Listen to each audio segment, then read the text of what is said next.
नमस्कार, मेरा नाम है नमन अग्रवाल और आप देख रहे हैं बिफोरप्रिंट.इन। इस वक्त की बड़ी खबर बिहार के पटना से आ रही है, जहां नीतीश कैबिनेट की महत्वपूर्ण बैठक समाप्त हो गई है। यह बैठक मुख्य सचिवालय में चल रही थी। इस बैठक में कुल 24 एजेंडों पर मुहर लगी है।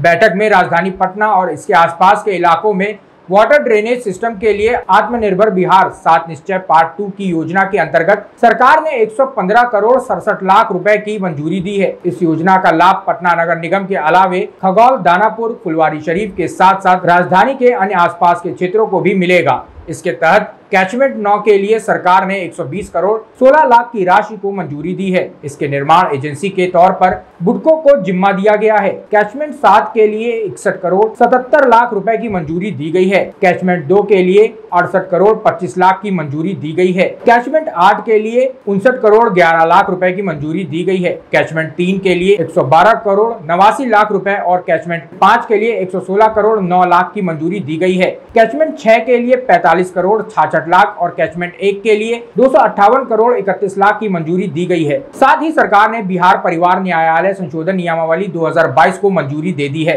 आइए अब सुनते हैं बिहार के अपर सचिव फाइनेंस एस सिद्धार्थ का क्या कुछ कहना है। आज मंत्रिपरिषद में 24 एजेंडा पर स्वीकृति मिली। इसमें सबसे महत्वपूर्ण जो एजेंडा है वो पटना क्षेत्र में जल जमाव मुक्त करने के लिए 9 जोन में बांटे गए और उन 9 जोन के लिए कुल 957 करोड़ की योजना मंत्रिपरिषद ने स्वीकृत की। इस 9 जोन में 7 जोन जो हैं वो पटना के हैं और 2 जोन अन्य अगल बगल क्षेत्र फुलवारी हैं, दानापुर हैं, खगौल हैं, अन्य अगल बगल पटना के क्षेत्रों में जल जमाव मुक्त करने का निर्णय लिया गया। इसके अतिरिक्त ऊर्जा क्षेत्र में जो संरचना है, जो ट्रांसमिशन सिस्टम है, उसको सुदृढ़ करने का निर्णय लिया गया। इसके अंतर्गत पूर्वोत्तर बिहार विद्युत बोर्ड, इसके अंतर्गत Bihar state power transmission company limited की संरचना प्रणाली जो है उसको सुदृढ़ करने हेतु बगहा चंपारण, गया औरंगाबाद, गया बाराचट्टी गया, दाऊदनगर औरंगाबाद, भोरे गया और बगहा पश्चिम चंपारण में 2/50 MVA क्षमता वाली 132-33 kVA जो लाइन है, ग्रिड लाइन है। नगीनगर की 3/50 MVA 132/33 kV ग्रिड लाइन है। उस संरचना लाइन के निर्माण की स्वीकृति दी गई और ये राशि जो है वो BRGF में जो प्राप्त हुई थी उस राशि से इसका निर्माण किया जाएगा। इसके अतिरिक्त Bihar state power transmission company के ही लिमिटेड के 220 kVA 132 kVA संरचना लाइन के नवीकरण एवं उसका रिपेयर एंड मेंटेनेंस के तहत रिकंडक्टरिंग का भी कार्य की स्वीकृति दी गई। इसके अंदर 498 करोड़ 55 लाख रुपए की स्वीकृति दी गई। तो ये 2 महत्वपूर्ण परियोजना हैं जो ऊर्जा क्षेत्र से संबंधित है।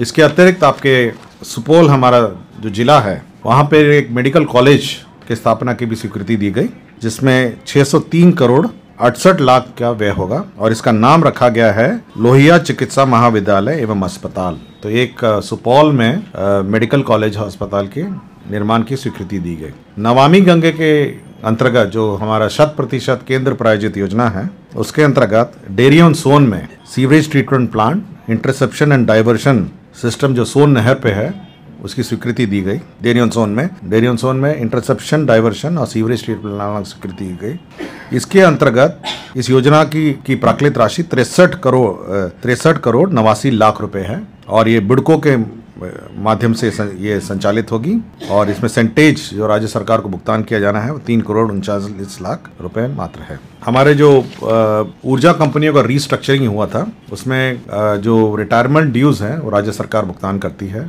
और समय समय पे भुगतान करती है। इसलिए पूर्वोत्तर राज्य बिहार विद्युत बोर्ड जो पुराना बोर्ड था जिसका विघटन विभिन्न कॉर्पोरेशंस में हुआ था, ऊर्जा कंपनियों में हुआ था, उनके पदाधिकारी एवं कर्मचारियों को दिनांक 31/10/2012 तक की अवधि में अनफंडेड टर्मिनल बेनिफिट दायित्व के विरुद्ध वित्तीय वर्ष 2022-23 में 757 करोड़ 63 लाख रुपए की स्वीकृति दी गई। ये जो ऊर्जा कंपनी थी, जो ये पहले तो सिंगल कंपनी थी, फिर उसमें हम लोगों ने दक्षिण बिहार, नॉर्थ बिहार, साउथ बिहार उसको किया, फिर ट्रांसमिशन कंपनी अलग की, फिर जनरेशन कंपनी अलग बनाया, डिस्ट्रीब्यूशन कंपनी अलग बनाया। तो एक कट ऑफ डेट जो था तब उस कट ऑफ डेट जिस तारीख को ये कंपनियां विघटित हुई उस तक का लिए पेंशन और जो भी रिटायरल ड्यूज हैं वो राज्य सरकार भुगतान करती है, जो रिटायरल ड्यूज जिसको कहा जाता है। तो उसके अंतर्गत जो राज्य सरकार भुगतान करती है 797 करोड़ 63 लाख रुपए उस तारीख तक का भुगतान करती है।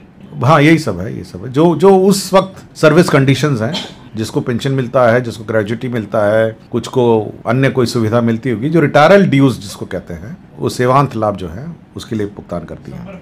हाँ, 31/10/2012 तक की अवधि में जो भी है, तो ये कट ऑफ डेट था उसका 31/10/2012, तो ये डेट कट ऑफ डेट था। और ये जो गया में आपके जानकारी होगा कि विष्णुपद मंदिर के सामने ये रबर डैम बन रहा है ताकि सालों भर पानी विष्णुपद मंदिर में श्रद्धालुओं को उपलब्ध हो गया में। तो उसी में यह सुनिश्चित करने के लिए कि जो शहर का गंदा पानी है वो इस डैम के पानी में मिले नहीं, तो इसलिए कैचमेंट नाला का निर्माण भी किया जा रहा है। और उस कैचमेंट नाले के साथ अब इस पूरे परियोजना की लागत जो है वो अब 334 करोड़ 38,33,000 मात्र हो गई है। तो अब शहर का जो गंदा पानी है वो भी अब इस डैम के अंदर नहीं जाएगा और इस कैचमेंट एरिया, इस कैचमेंट नाले से वो पानी को बाहर निकाल लिया जाएगा ताकि शुद्ध पानी जो है वो अब रबर डैम के अंतर्गत उपलब्ध हो सके।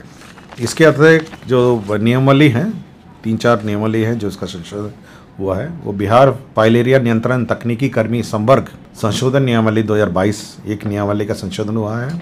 बिहार परिवार न्यायालय संशोधन नियमावली 2022 की स्वीकृति, यह भी एक नियमावली है जिसका संशोधन हुआ है। लोक स्वास्थ्य अभियंत्रण विभाग के अंतर्गत शोध संवर्ग, जो हमारे वाटर टेस्टिंग जो काडर है, जो क्वालिटी लैब असिस्टेंट है और इन सभी का है, उसके नियमावली 2016 में बनी थी, तो शोध संवर्ग नियमावली 2022 उसमें उसका भी संशोधन किया है। और सूचना जनसंपर्क विभाग में भी बिहार पत्र प्रतिनिधि मान्यता नियमावली 2008 की कंडिका 3 में संशोधन किया गया है। बिहार पत्रकार सम्मान पेंशन योजना नियमावली की कंडिका 8(3) में संशोधन किया गया है। तो ये सभी निर्णय हुए हैं, करीब 24 निर्णय हैं। और लास्ट में एक निर्णय हुआ है भवन निर्माण विभाग का, जहाँ पर जो बिहार विधान सभा पटना में संग्रहालय का निर्माण कार्य की प्रशासनिक स्वीकृति करीब 38 करोड़ 76 लाख रुपए, एक म्यूजियम बनना है बिहार विधान मंडल के बगल में, तो इसकी स्वीकृति दी गई है। इसमें G+1 भवन बनना है, स्थल परिसर का विकास होना है, 4 दीवारी होना है, इलेक्ट्रिफिकेशन होना है, तो ये म्यूजियम का भी स्वीकृति दी गई है। और एक जो हमारे CFMS है और हमारे HRMS और हमारे जो WAMS का कंसल्टिंग एजेंसी है, उसकी अवधि 1 साल और बढ़ाई गई है और उसमें 3,80,94,000 रुपए की स्वीकृति दी गई है। वित्त विभाग का ये प्रस्ताव था। तो यही हमारे मंत्रिपरिषद ने 24 एजेंडा पर आज स्वीकृति दी है। अगर आपको हमारा वीडियो पसंद आया हो तो इसे लाइक करें, सब्सक्राइब करें और साथ ही बेल आइकन दबाना ना भूलें।